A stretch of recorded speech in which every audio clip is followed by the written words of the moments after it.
Assalamualaikum warahmatullahi wabarakatuh. Salam sejahtera untuk kita semua. Perkenalkan, saya Kasum Mustami, SPD MPD.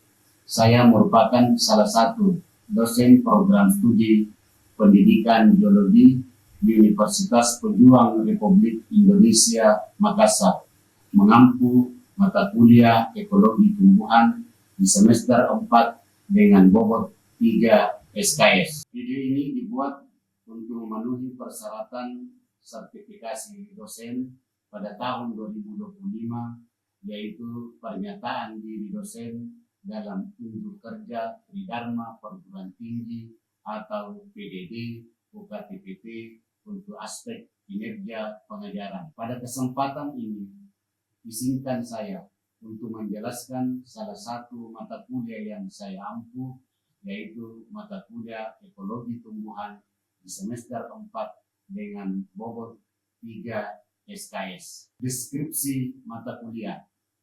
Mata kuliah ekologi tumbuhan merupakan salah satu cabang ilmu ekologi yang mempelajari secara spesifik tentang hubungan timbal balik antara tumbuhan dengan lingkungannya, baik komponen biotik berupa makhluk hidup lain seperti manusia, hewan, tumbuhan lain, dan mikroorganisme, maupun komponen abiotik atau faktor fisik seperti tanah, air, cahaya matahari, suhu, dan lain-lain.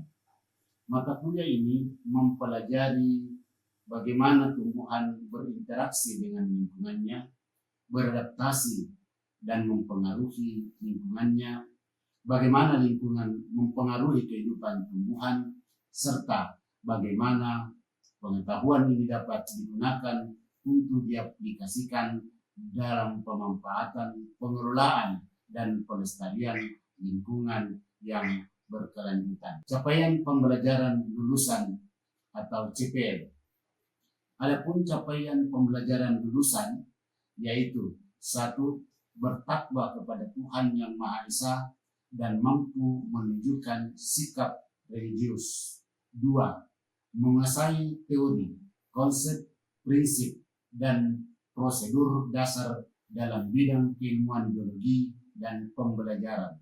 3. Melaksanakan kegiatan penelitian yang berkaitan dengan pengembangan keilmuan geologi dan pembelajaran. Yang keempat, memiliki motivasi mandiri untuk selalu mengikuti perkembangan keilmuan geologi dan pembelajaran untuk mendukung prosedurnya sebagai tenaga pengajar. Capaian pembelajaran mata kuliah. Setelah mengikuti mata kuliah ekologi tumbuhan, maka mahasiswa program studi S1 pendidikan geologi diharapkan 1. Mampu memahami konsep dasar dan pendekatan ekologi tumbuhan. 2. Mampu memahami konsep faktor pembatas. 3. Mampu menganalisis pengaruh faktor biotik dan abiotik terhadap tumbuhan. 4. Mampu memahami konsep populasi dan komunitas tumbuhan. 5. Mampu menganalisis vegetasi. 6. Mampu menganalisis suksesi komunitas. Materi pembelajaran. Adapun materi pembelajaran dalam mata kuliah ekologi tumbuhan: 1. Konsep dan pendekatan ekologi tumbuhan. 2. Konsep faktor pembatas. 3. Pengaruh faktor biotik pada tumbuhan. 4. Pengaruh faktor abiotik pada tumbuhan. 5. Populasi dan komunitas. 6. Analisis vegetasi.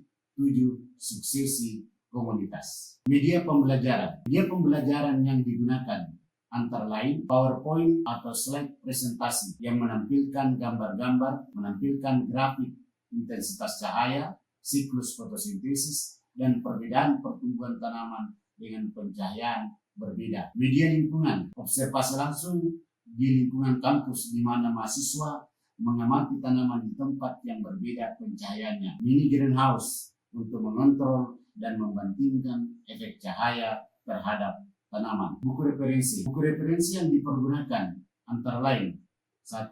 Pengantar Ekologi Tumbuhan oleh Barisi dan Dismunandar pada tahun 1994. 2. Plan Ekologi edisi kedua oleh Raleigh MG tahun 2009.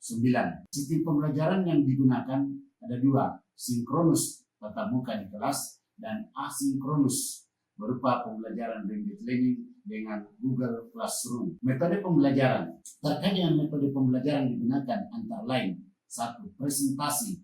Presentasi berupa penyampaian bahan ajar oleh dosen pengajar dan penekanan pada hal-hal yang penting dan penyajian materi oleh kelompok mahasiswa yang telah sampai gilirannya. 2. Tanya jawab. Tanya jawab dilakukan sepanjang proses pembelajaran, terutama pada saat penyajian materi diskusi oleh kelompok dengan memberikan kesempatan mahasiswa untuk mengemukakan pendapat atau pertanyaan tentang hal yang tidak mereka mengerti atau bertentangan dengan apa yang mereka pahami sebelumnya. Yang ketiga, diskusi berbasis studi kasus sebagai bagian dari upaya mengidentifikasi permasalahan yang terjadi, kemudian mencari solusi secara efektif. Sistem penilaian, materi penilaian dan presentasi penilaian. Yang pertama, tugas terstruktur. Tugas terstruktur ada dua, yaitu tugas kelompok sebesar 20%, tugas individu sebesar 30%. Kemudian ujian tengah semester 25%, dan ujian akhir semester 25%. Demikian penjabaran singkat dari deskripsi dan informasi umum untuk mata kuliah Ekologi Tumbuhan, Program Studi Pendidikan Biologi Universitas Pejuang Republik Indonesia Makassar. Saya mengucapkan terima kasih kepada tim penilai dan panitia sertifikasi dosen tahun 2025. Terima kasih juga kepada Direktorat Sumber Daya, Direktorat Jenderal Perguruan Tinggi, Kementerian Pendidikan Tinggi, Sains dan Teknologi Republik Indonesia. Terima kasih pula untuk teman sejawat, dosen, dan Ananda mahasiswa S1 Program Studi Pendidikan Biologi Universitas Pejuang Republik Indonesia Makassar. Saya akhiri, kurang lebihnya mohon maaf. Wassalamualaikum warahmatullahi wabarakatuh. Untuk berikutnya akan tersediakan cuplikan video pembelajaran di kelas untuk mata kuliah Ekologi Tumbuhan. Selamat menyaksikan. Saya buka perkuliahan dengan mengucapkan Bismillahirrahmanirrahim. Assalamualaikum warahmatullahi wabarakatuh. Waalaikumsalam warahmatullahi wabarakatuh. Selamat pagi dan salam sejahtera untuk kita semua. Ananda semuanya, bagaimana kabar hari ini? Alhamdulillah. Sehat semua? Perkuliahan kita di kesempatan ini lanjutan dari minggu lalu kita membahas tentang pengaruh air ya, terhadap pertumbuhan tanaman. Nah, di kesempatan ini sama model pembelajaran kita, yaitu kita sebentar akan membahas dengan melakukan diskusi. Namun sebelumnya kita merefresh dulu pertemuan kita minggu lalu, pengaruh air terhadap pertumbuhan tanaman. Air ini merupakan salah satu faktor dari lingkungan abiotik tanaman. Anda mungkin masih ada yang mengingat apa itu lingkungan abiotik. Ada yang bisa memberikan pemahamannya? Lingkungan abiotik itu apa? Ya, Nanda, Eka, silakan. Jadi lingkungan abiotik adalah seluruh benda mati atau yang tidak bernyawa, namun memiliki manfaat atau pengaruh yang sangat besar bagi kehidupan makhluk hidup. Contohnya tanah, air, udara, sinar matahari, dan lain sebagainya. Iya, terima kasih Ananda. Saya kira jawabannya cukup bagus. A itu artinya tidak, biotik itu hidup, jadi tidak hidup. Bahwa lingkungan abiotik itu sebenarnya semua yang berada di luar dari suatu organisme. Kalau kita manusia, yang di luar dari tubuh kita itu lingkungan. Ada dua yang ada di luar diri kita. Ada yang berupa benda mati, ada yang berupa benda hidup. Nah, yang berupa benda mati itu yang disebut dengan abiotik. Sementara yang berupa makhluk hidup itu kita sebut dengan biotik. Jadi lingkungan abiotik dan lingkungan biotik. Kita akan membahas tentang cahaya matahari sebagai salah satu lingkungan abiotik. Nah, yang lalu di pertemuan sebelumnya kita akan membahas tentang air, ya kan? Air sebagai juga lingkungan abiotik yang mempengaruhi tumbuhan atau tanaman. Mungkin masih ada di antara Anda yang ingat bagaimana pengaruhnya air di pertemuan kita minggu lalu terhadap tanaman. Ada yang bisa jelaskan? Ya. Oh ya, Nanda silakan. Ya. Baik, terima kasih atas kesempatannya.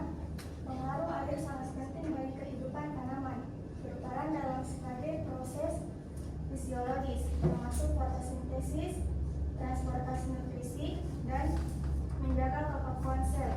Iya, terima kasih Ananda. Jadi saya kira jawabannya juga cukup bagus ya. Air yang disampaikan tadi itu ada dia katakan mempengaruhi fotosintesis ya. Jadi sangat berhubungan erat dengan materi kita pada kesempatan ini, yaitu sinar matahari sebagai salah satu faktor abiotik. Karena sinar matahari ini kalau kita lihat dia yang pertama perannya bagi tumbuhan adalah sebagai sumber energi. Ya, sebagai sumber energi utama. Sinar matahari ini dia adalah pengendali iklim. Semua unsur iklim seperti mengendalikan suhu. Kalau cahaya matahari tinggi kan suhunya tinggi juga, panas kan? Ya, dia juga kelembaban. Kalau cahaya matahari rendah, suhu rendah berarti udara lembab. Ya. Kemudian yang berikut curah hujan. Kemudian angin. Ya, ini gambarannya tentang bagaimana pengaruh sinar matahari terhadap tumbuhan. Nah, Anda semuanya seperti pertemuan-pertemuan kita sebelumnya, ada beberapa pertemuan materi yang kita bahas dengan metode pembelajaran diskusi kelompok. Ya, Nanda ya. Nah, untuk kesempatan ini ya bahwa yang bertugas adalah kelompok 4 untuk mempresentasikan makalah perkuliahannya. Oke, Ananda, kita persilakan kelompok yang mempresentasikan untuk maju ke depan. Assalamualaikum warahmatullahi wabarakatuh. Waalaikumsalam warahmatullahi wabarakatuh. Selamat pagi kepada Bapak dosen dan teman-teman yang sempat hadir pada presentasi kali ini. Pertama-tama marilah kita panjatkan puji syukur kehadiran Allah Subhanahu wa taala karena telah memberikan rahmat sehingga kita dapat berkumpul di ruang kelas ini. Perkenalkan, nama saya Pratita Nabila Ahmad yang akan bertugas sebagai moderator sekaligus pemateri dalam diskusi materi pengaruh sinar matahari terhadap tanaman. Adapun anggota kelompok saya Nurfani Asri dan Hastina. Susunan kegiatan diskusi mulai dari pembuka, penyaji materi, sesi tanya jawab, dan penutup. Baik teman-teman, langsung saja kita mulai dari sesi pertama adalah pembuka. Sebelum itu, mari kita mengucapkan basmalah bersama-sama. Selanjutnya, penyampaian materi pertama yang akan disampaikan oleh saya sendiri.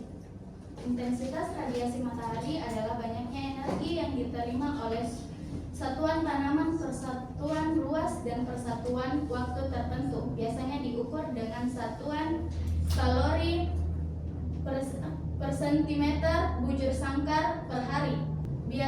Besarnya intensitas radiasi sinar matahari yang diterima tanaman dipengaruhi oleh berbagai faktor, letak geografis, musim, dan jarak antara matahari dalam bumi. Berdasarkan adaptasi terhadap intensitas penyinaran, tumbuhan dikelompokkan menjadi 2. Tumbuhan yang tumbuh baik dengan intensitas radiasi matahari penuh disebut dengan helipotes. Contohnya tebu, padi, jagung, dan umbi kayu. Tumbuhan yang tumbuh baik di bawah naungan dengan intensitas radiasi matahari rendah atau disebut dengan sciopiotes. Contohnya kopi dan kakao. Baik, inilah contoh tumbuhan yang tumbuh baik di bawah naungan. Seperti yang dilihat di atas, ada kualitas radiasi matahari. Nah, kualitas radiasi matahari ini diartikan sebagai proporsi panjang gelombang yang diterima pada suatu tempat dan waktu tertentu. Nah, umumnya tumbuhan teradaptasi untuk mengelola cahaya dengan panjang gelombang antara 0,39 sampai 7,60 mikron. Ini disebut cahaya tampak atau visible light. 3. Panjang hari atau fotoperiode. Panjang hari diartikan sebagai panjang atau lamanya siang hari yang dihitung dari mulainya hari terbit sampai terbenam, ditambah lamanya keadaan remang-remang atau selang waktu sebelum matahari berada pada posisi 60 di bawah cakrawala.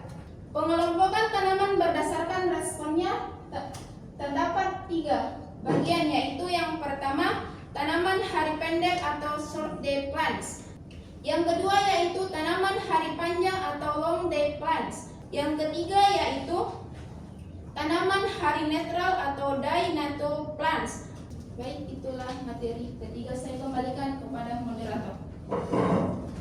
Selanjutnya adalah sesi tanya jawab. Kami buka 3 orang pertama. Jika ada teman-teman yang ingin bertanya, kami persilakan dengan hormat. Baik, saya persilakan kepada saudara Nurul untuk bertanya. Terima kasih atas kesempatannya. Pertanyaan saya, jelaskan hubungan intensitas matahari dan radiasi matahari dalam mempengaruhi tanaman. Selanjutnya ada lagi yang ingin bertanya? Boleh, saudara Akmal dipersilakan. Baik, terima kasih atas kesempatan yang diberikan untuk bertanya. Pertanyaannya saya yaitu adalah, jika tanaman ditanam di daerah yang sering berawan, tindakan apa yang dapat dilakukan untuk memastikan kebutuhan cahaya tetap terpenuhi? Baik, itu saja. Terima kasih. Sekarang waktunya kita menjawab pertanyaan dari saudara-saudari sekalian. Baik, saya akan menjawab pertanyaan dari saudari Nurul. Jelaskan hubungan antara intensitas matahari dan radiasi matahari dalam pengaruh tanaman. Intensitas matahari dan radiasi matahari berhubungan erat, di mana intensitas matahari adalah ukuran seberapa kuat radiasi matahari yang diterima permukaan bumi. Sedangkan radiasi matahari adalah energi yang memancarkan matahari dalam bentuk gelombang elektromagnetik. Jadi intensitas matahari adalah faktor yang menentukan seberapa besar radiasi matahari yang mencapai suatu titik di bumi. Radiasi matahari yang sampai ke bumi ini yang mempengaruhi tanaman. Bagaimana saudari Nurul atas jawaban yang saya sampaikan? Terima kasih kepada pemateri atas jawabannya. Cuma saya ingin memperjelas, seperti pemateri mengatakan bahwa intensitas matahari adalah faktor yang menentukan seberapa besar intensitas matahari yang mencapai suatu titik di bumi. Radiasi matahari yang sampai ke bumi ini yang mempengaruhi tanaman. Bisa dijelaskan satu contoh bagaimana bentuk pengaruhnya? Baik, terima kasih kepada saudari penanya atas tanggapan baliknya. Karena ini kita berdiskusi, maka kami sebagai kelompok pemateri memberikan kesempatan pada teman-teman peserta diskusi. Mungkin ada yang ingin memberikan penjelasan, kami persilakan. Baik, saudara Mirsa dipersilakan. Baik, terima kasih atas kesempatan yang diberikan kepada saya untuk menambahkan penjelasan tentang contoh radiasi matahari terhadap tanaman yang sampai ke bumi terhadap tanaman. Nah, saya akan memulai penjelasan bahwa intensitas matahari dan radiasi matahari memiliki hubungan yang erat dalam mempengaruhi pertumbuhan dan perkembangan tanaman. Intensitas matahari yang tinggi dapat meningkatkan laju fotosintesis. Terima kasih kepada saudari Mirsa yang sudah memberikan tanggapannya. Selanjutnya kita beralih ke pertanyaan kedua yang akan dijawab oleh Hastina. Jika tanaman ditanam di daerah yang berawan, tindakan apa yang dapat dilakukan untuk memastikan kebutuhan cahaya tetap terpenuhi? Jawabannya yaitu, di daerah yang sering berawan, intensitas dan kualitas cahaya matahari yang sampai ke bumi terkadang rendah, itu dapat mempengaruhi laju fotosintesis yang menyebabkan pertumbuhan dan produktivitas dari tanaman tersebut. Nah, ada beberapa hal yang dapat dilakukan untuk mempengaruhi budidaya tanaman agar kebutuhan cahaya dapat terpenuhi, yaitu yang pertama, memiliki jenis tanaman toleran naungan. Maksudnya, tanaman yang tidak membutuhkan intensitas cahaya tinggi seperti kangkung, bayam, sawi, toge, pakcoy, dan jahe. Tanaman ini tetap dapat tumbuh optimal meskipun cahaya terbatas. Baik, terima kasih kepada Saudara Stina. Rangkaian acara diskusi telah selesai. Saya bacakan kesimpulan dari diskusi kita hari ini, yaitu cahaya matahari mengaruhi proses fotosintesis, pertumbuhan dan perkembangan tanaman. Baik, demikianlah diskusi dari kelompok kami. Wassalamualaikum warahmatullahi wabarakatuh. Waalaikumsalam warahmatullahi wabarakatuh. Baik, Anda semua kita berikan aplaus dulu untuk saya akan memberikan kembali beberapa penjelasan tambahan secara umum tentang bagaimana pengaruh cahaya matahari terhadap pertumbuhan. Ada 3 unsur radiasi matahari yang berpengaruh terhadap tanaman, yaitu ada intensitas, kemudian ada kualitas, dan yang ketiga adalah namanya penyinaran. Tadi sudah berkembang di dalam diskusi kita ya. Salah satu tujuan pembelajaran kita adalah bagaimana kita mampu mengaplikasikan dari pemahaman kita tentang pengaruh cahaya matahari terhadap pertumbuhan tanaman. Ya, karena kalau itu kita bisa memahami, maka materi ini bisa berguna dalam kehidupan kita nantinya. Oke, Randa, mungkin ada yang bisa memberikan contoh bagaimana mengaplikasikan kira-kira materi kita ini. Ya, mungkin ada yang bisa memberikan contohnya. Ya, saya persilakan kalau ada. Ada? Oh ya, yang Ananda Sada kecil-kecil ini tapi berani memberikan pendapatnya. Silakan Ananda. Baik Pak, terima kasih atas kesempatan yang telah diberikan. Saya akan menjawab pertanyaan dari Bapak. Menurut saya, dengan memahami pengaruh sinar matahari, termasuk intensitas, durasi, dan kualitas cahaya sangat penting dalam kegiatan budidaya tanaman, misalnya dalam penentuan tempat menanam. Petani dapat memilih tempat yang lebih terbuka dan mendapat sinar matahari langsung minimal 6-8 jam per hari, terutama untuk tanaman hortikultura seperti tomat, cabai, dan jagung. Sedangkan tanaman seperti bayam atau pakcoy yang lebih toleran terhadap naungan bisa ditanam di tempat yang teduh. Terima kasih Pak. Kita berikan aplaus dulu untuk saya kira jawabannya cukup bagus ya.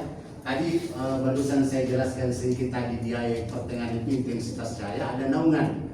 Ya, jadi naungan ini adalah salah satu pemahaman kita tentang bagaimana adaptasi tanaman terhadap intensitas. Bahwa ternyata ada yang tidak suka dengan intensitas yang tinggi, maka itulah kemudian para petani dalam budidaya tanaman seperti coklat, kopi menggunakan naungan.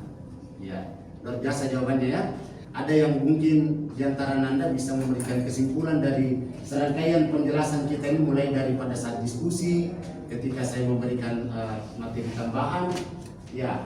Kesimpulan apa kira-kira yang bisa diambil dari materi tentang pengaruh cahaya terhadap tanaman? Ada di antara Anda yang bisa menarik kesimpulan? Ya, silakan kalau ada. Banyak juga ya. Ya, Ananda yang depan ini ada. Silakan ada. Ada 3 kesimpulan bisa saya tarik. Ini yang pertama, intensitas cahaya.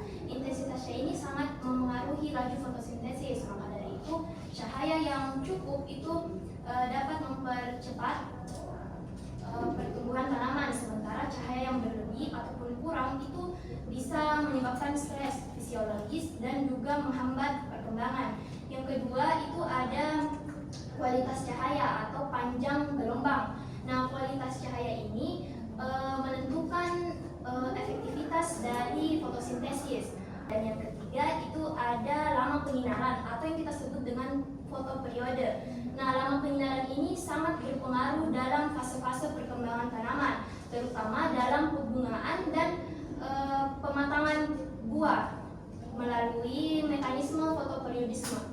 Baik, itulah tadi yang bisa saya simpulkan dari pembelajaran kita hari ini. Terima kasih. Ya, kita close juga. Tadi kalau kita rangkum ketiganya itu, ya kira-kira seperti ini. bahwa ada 3 unsur radiasi matahari yang berpengaruh terhadap tanaman, yaitu intensitas, kualitas, dan lama penyinaran. Dan ketiganya ini ada hubungannya di dalam mempengaruhi secara keseluruhan pertumbuhan dan perkembangan tanaman. Yang pertama tadi bahwa intensitas ini menentukan seberapa cepat tanaman tumbuh. Ya, kualitas cahaya menentukan arah dan bentuk pertumbuhan. Kemudian lama penyinaran menentukan waktu berbunga dan berbuah. Ya, itu kira-kira kesimpulan yang kita bisa ambil pada kesempatan ini di materi kita. Anda semuanya, ya sebelum kita tutup seperti biasanya kita ada kuis ya. Oke, yang pertama, 3 unsur radiasi matahari yang berpengaruh pada tanaman. Siapa yang menjawab? Ada? Ya, Eka Saputri. Padanya ada intensitas, kualitas, dan lamanya penyinaran. Iya, jadi betul ya, intensitasnya, kualitas, dan lama penyinaran. Yang terakhir, kesempatan terakhir kita dapat air. Tanaman yang berbuah lebih panjang daripada periode kritis. Ya, banyak ini. Saya mau dulu, mana saya butuh ini. Saya cek dulu ya. Kamu coba. Ya, silakan. Tanaman hari panjang. Kita cek ya. Betul.